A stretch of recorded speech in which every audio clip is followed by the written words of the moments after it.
I've always loved the quiet. Maybe that's why I used to camp alone so much. I work in tech support. 8 hours a day of ringing phones, angry customers, and the hum of office machines.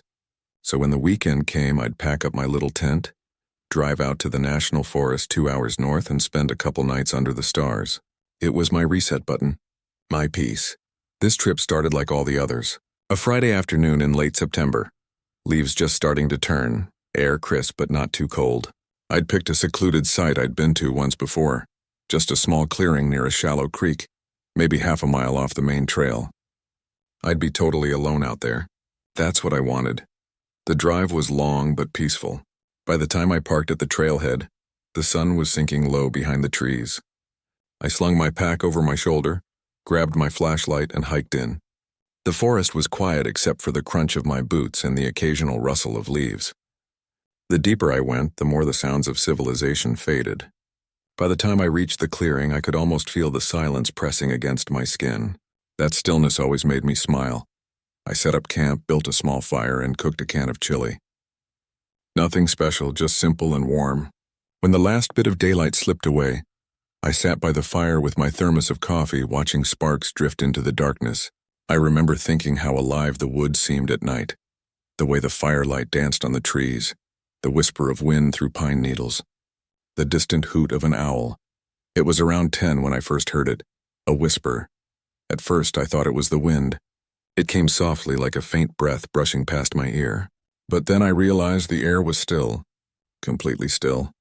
The whisper came again, low, almost too quiet to hear, like someone speaking from far away. I froze. The sound came from somewhere behind me, near the tree line. I turned my head slowly, flashlight in hand, and scanned the dark woods.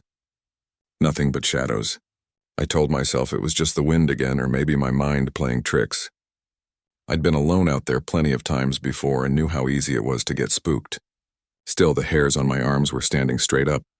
I added more wood to the fire and tried to shake it off. But every few minutes I'd hear that same soft whisper, always just faint enough that I couldn't make out words, but distinct enough that it didn't sound like an animal or the wind. Almost like someone trying not to be heard. Eventually I gave up on ignoring it. I grabbed my flashlight and did a slow circle around my campsite. My beam lit up the trees, the creek, the rocks. Nothing, not even footprints besides my own. I laughed nervously, trying to make it feel less eerie, and went back to my fire. That night I slept with my hatchet beside my sleeping bag. Sometime in the middle of the night, I woke up to the sound of something moving outside my tent. At first I thought it was a deer or raccoon. But then I heard the breathing, heavy, human. I lay perfectly still, heart pounding. Whoever, or whatever it was, stood just outside the thin fabric wall of my tent. I could hear the soft crunch of leaves shifting under their feet. Then that same whisper again, closer this time. Right outside the door, it wasn't words. Just a sound, like someone mumbling through clenched teeth. I sat up, trying not to make a sound, and slowly reached for my flashlight. My hands were shaking so badly I almost dropped it. I flicked it on and aimed it at the tent flap. Nothing. Silence. Then, slowly, the shadow of a hand pressed against the tent wall. I froze. The fingers dragged down the fabric, slow and deliberate. My breath caught in my throat. I shouted, "Hey, get the hell out of here," and burst out of the tent, flashlight and hatchet in hand. The beam cut through the dark, but the clearing was empty. The woods were still again. The only sound was my own ragged breathing. I circled the camp, heart hammering, but found no footprints, no sign of anyone. When I finally crawled back into the tent, I left the flashlight on and didn't close my eyes the rest of the night. By morning, everything felt wrong. The air was heavier somehow, like the forest itself was watching. The silence was too deep, too absolute. Even the birds seemed gone. I packed up my tent faster than I ever had before. I was ready to hike back out and forget the whole thing, chalk it up to exhaustion or an overactive imagination. That's when I found it. Right where I'd built my fire the night before, someone or something had arranged a small circle of rocks.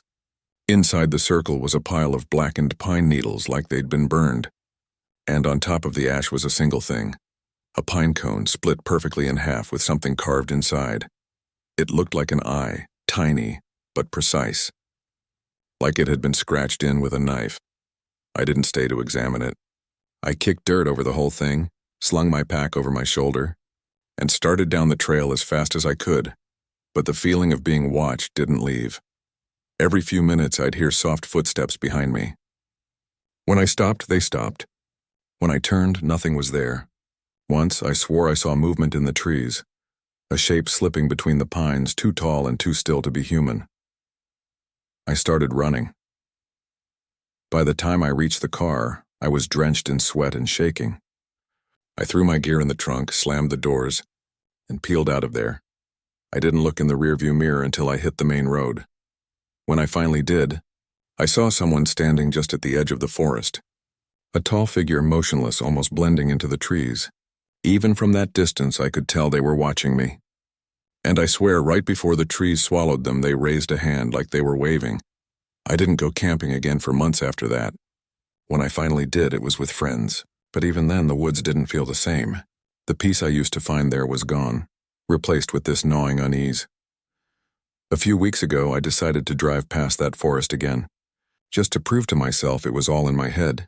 I didn't stop, just drove along the old dirt road until I reached the familiar turnoff. The trailhead sign was gone. In its place, someone had nailed a plank of wood to the tree. Carved into it was that same symbol. The eye, and beneath it, in shaky letters, were 3 words: "We see you." I never believed the stories about Lake Marin. It was one of those places small towns whisper about. A dark patch of water surrounded by pine and fog, said to swallow more than fish. People claimed it was haunted, cursed, whatever word you want to use. But to me it was just another lake, one that hadn't seen a tourist in decades. Perfect for peace and quiet. At least that's what I thought. I was 28 at the time, an amateur photographer trying to build a nature portfolio. My plan was simple. Spend 3 nights camping on the North Shore, get sunrise shots over the water and maybe some long exposure night sky photos. I'd found an old map showing a dirt trail that still led there, though most of it had been reclaimed by the forest. The first day went smoothly. I parked my car at a logging road gate, slung my gear over my shoulder, and hiked in. The deeper I went, the quieter it got. Even the air felt thick. The path wound through endless trees before finally opening up to a clearing overlooking the lake. It was beautiful, still glassy water reflecting the sky like a mirror. But it was silent. No insects, no birds, no ripples on the surface. Just stillness, I remember saying out loud. Guess I got the whole place to myself. And my voice came back flat, swallowed by the emptiness. I set up camp near the shore, tent, small fire pit, tripod by the water. By the time the sun dipped, the fog was already rolling in, thick and low, curling like smoke over the lake. I sat by the fire, camera in hand, trying to capture the way the mist moved. That's when I noticed it, and then the faint sound of something across the lake. A splash. It wasn't a fish. It sounded too heavy, like someone had thrown a rock into the water. I looked up, scanning the far shore, but the fog had swallowed everything. Then another splash, closer this time. I waited. Nothing. Finally, I shook it off. Lakes make weird sounds all the time. Shifting ice, bubbles, fish jumping. I told myself that though the night air suddenly felt colder. At around midnight, I decided to crawl into my tent. The fog had thickened so much I could barely see the water anymore. I zipped up my sleeping bag and lay back, listening to the faint lap of waves against the shore. Then I heard it. A scream. It came faint but clear, from somewhere across the lake. High-pitched, ragged, human. My whole body went cold. It wasn't an animal. I know what coyotes and foxes sound like. This wasn't that. This was pure human terror. It came again, shorter this time, cut off halfway like someone had clamped a hand over their mouth. I sat there frozen, staring at the tent wall, trying to process what I'd heard. Should I help? Should I call out? But who the hell could be out there? I hadn't seen another soul all day. I unzipped the tent slowly and poked my head out. The fog was so thick I could barely see 5 feet. My flashlight beam hit the mist and came back white, useless. The only sound was the faint ripple of water. I called out, "Hello?" Nothing. "Is someone out there?" Silence. And then from somewhere out on the water, not the far shore this time but closer, came a reply. "Help, me." It was barely above a whisper, wet and broken like someone gasping between words. I froze. The voice sounded wrong. Too slow, too deliberate, like someone repeating a sound rather than actually saying it. "Help." Me. This time it came from directly on the water. I could hear the gentle slosh of waves beneath it. My light caught faint ripples spreading toward shore. I stumbled backward, my heart racing. Whatever it was coming closer. I grabbed my flashlight and aimed it at the lake. For a moment I saw nothing but fog. Then maybe 30 feet out I saw the faint outline of something floating, pale and still. At first I thought it was a log. But as the fog shifted, I realized it was shaped like a person. A face just beneath the water's surface, eyes open and unblinking, staring straight up. I couldn't move. The face slowly tilted, turning toward me. And then, I swear to God, and the mouth opened. The scream that came out wasn't human. It was like the sound of the lake itself howling through a hollow throat. The air around me vibrated with it. I ran. I grabbed my camera bag, my light, and bolted into the woods, stumbling over roots and rocks. The scream didn't stop. It echoed through the trees, chasing me. I didn't stop until I reached a ridge high above the water, lungs burning. The sound finally faded.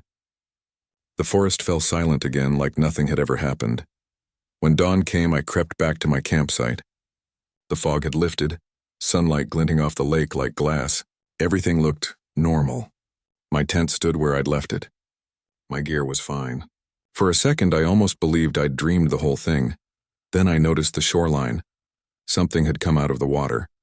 The mud was covered in long, wet drag marks, like someone had crawled up from the lake and walked around the camp. I followed them with my eyes and saw where they circled my tent again and again, before disappearing back into the water. I packed up and left. No breakfast, no photos, nothing. I hiked all the way back to my car and didn't stop until I hit the main road. A week later, I couldn't stop thinking about it. Curiosity mixed with guilt. What if someone had really been out there, hurt, and I'd run away? So I did something stupid. I went to the local library and looked up old records about Lake Merin. I found a folder of newspaper clippings from the 1970s. Dozens of drownings. Most were marked unexplained. One headline read, 3 campers missing on Lake Merin, only tent found. The article mentioned strange sounds reported by nearby residents, screaming, splashing, and voices calling for help at night. The most recent report was from 1998. A fisherman claimed he saw a woman standing on the lake.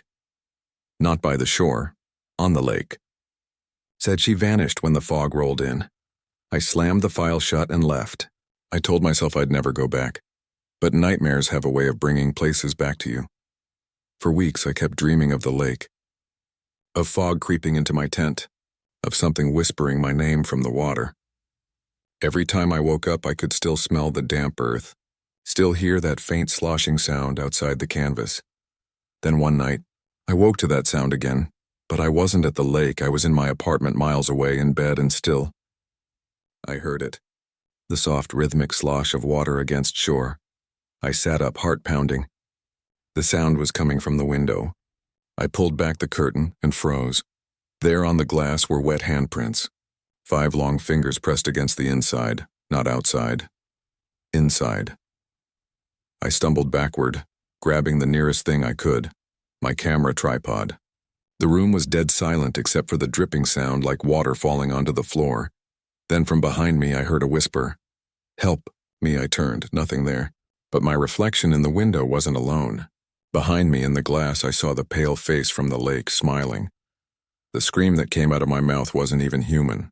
I ran from the room and didn't stop until I was outside, barefoot in the street, shaking uncontrollably. I moved 2 weeks later. Sold nearly all my photography gear. Haven't been camping since. But last month a friend of mine, another photographer, told me he was planning to visit Lake Merin. Said he wanted to capture the fog shots I always talk about. I told him not to go.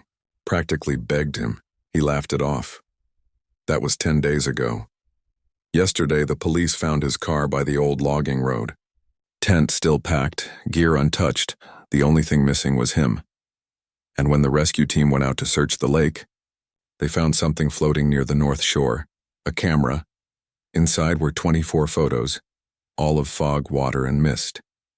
But the last one was of him, taken from behind, standing on the shore, looking at the water, and in the reflection of the lake behind him, a pale face just beneath the surface, smiling. I wasn't planning on camping that night. It just kind of happened. I was driving through the northern part of Montana, heading home from visiting my brother. It was late, past midnight, and I'd been on the road for nearly 10 hours. My eyes were starting to blur, and the endless dark stretch of highway had turned into a tunnel of exhaustion. When I saw the sign for a Forest Service road and a small campground symbol, I figured it was safer to pull off for a few hours of rest than risk dozing off behind the wheel. The dirt road snaked deep into the woods. No lights, no cars, no sign of life. When I finally reached the small clearing labeled Bear Creek Campground, I felt immediate relief. It wasn't much, just 3 empty campsites and a rusted fire pit, but it was enough. I parked beside the fire ring, cracked the windows, and leaned back in the seat to nap. I don't know how long I slept before the sound woke me. It was faint at first, like a dragging noise. Something moving slowly over gravel. I sat up, heart pounding, and listened. The night outside was completely still except for that sound. Soft, steady scraping like something heavy being pulled across the ground. I fumbled for my flashlight, clicked it on, and shone it through the windshield. Nothing. Just trees and shadows. I told myself it was probably a raccoon dragging away trash or a deer. But then I realized I was the only person there. No other cars, no tents, nothing for an animal to rummage through. The sound stopped. Silence swallowed everything.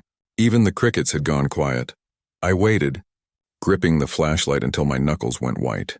Then, clear as day, something tapped on the passenger side window. Once, twice, slow, deliberate. My stomach dropped. The beam of my flashlight trembled as I aimed it toward the sound. The window was fogged slightly from my breath, but I could see the faint outline of a handprint pressed against the glass. Long fingers. Too long.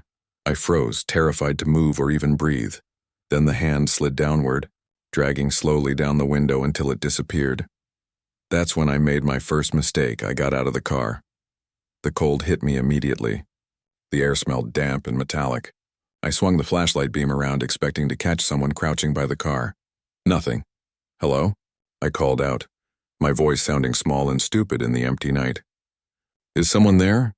The beam caught the trees, tall, dense pines with branches that seemed to lean closer the longer I stared at them. The sound of my own breathing was deafening. Then from somewhere just beyond the circle of light, I heard it again. That dragging noise, only this time it was moving toward me. I stepped back instinctively until I hit the car door. The noise stopped.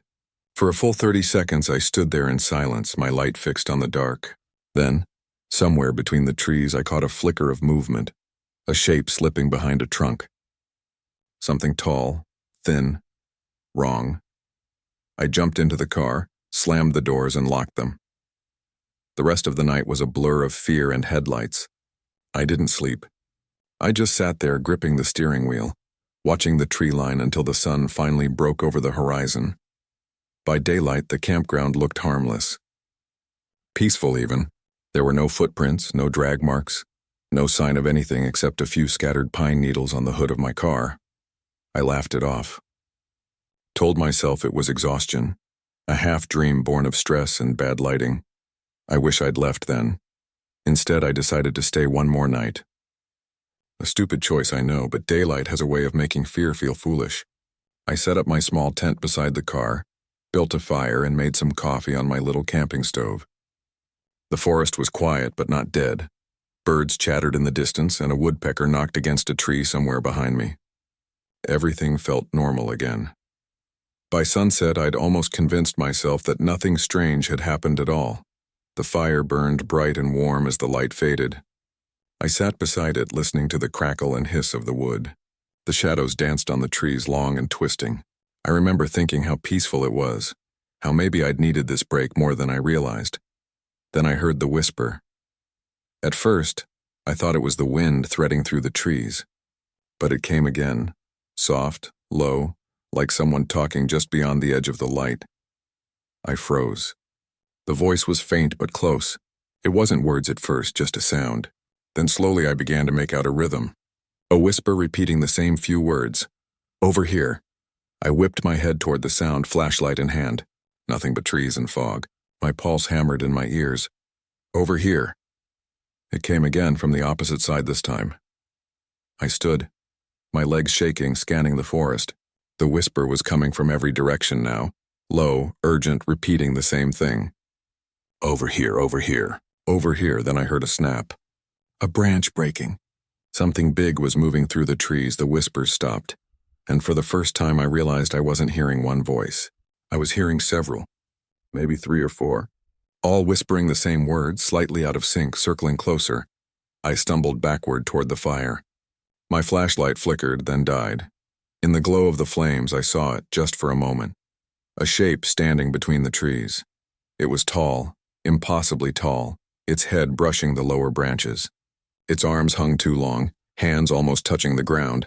I couldn't see its face, only the pale shimmer of its skin and the way it seemed to breathe, like its whole body expanded and contracted with each sound.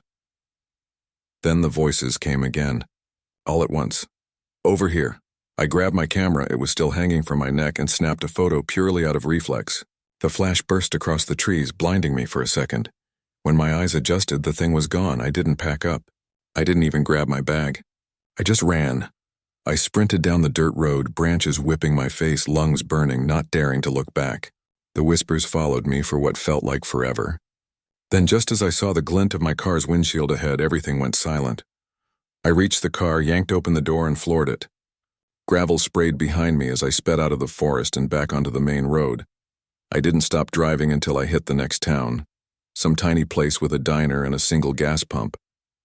I pulled into the parking lot and sat there shaking, trying to catch my breath. When I finally calmed down enough to check my camera, my stomach dropped. The photo I'd taken was there, clear as day.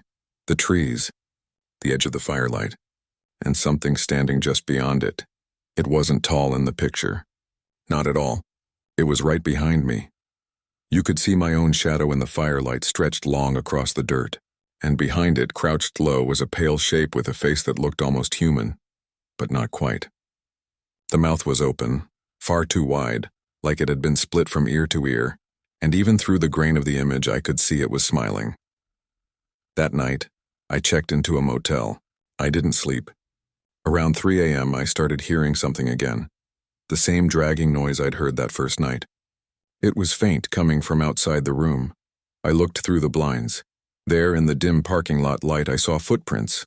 Wet, muddy, leading straight from the tree line to my door. They stopped right at the welcome mat, and pressed into the glass halfway up the door was another handprint.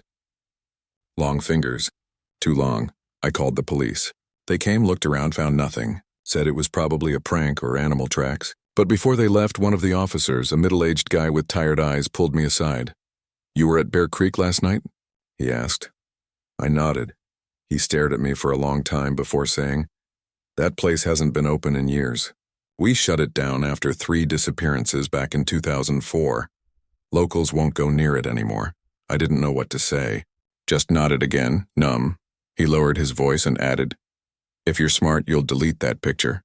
Things that live out there, they don't like being seen." I moved states after that. Deleted the photo. Or at least I tried to.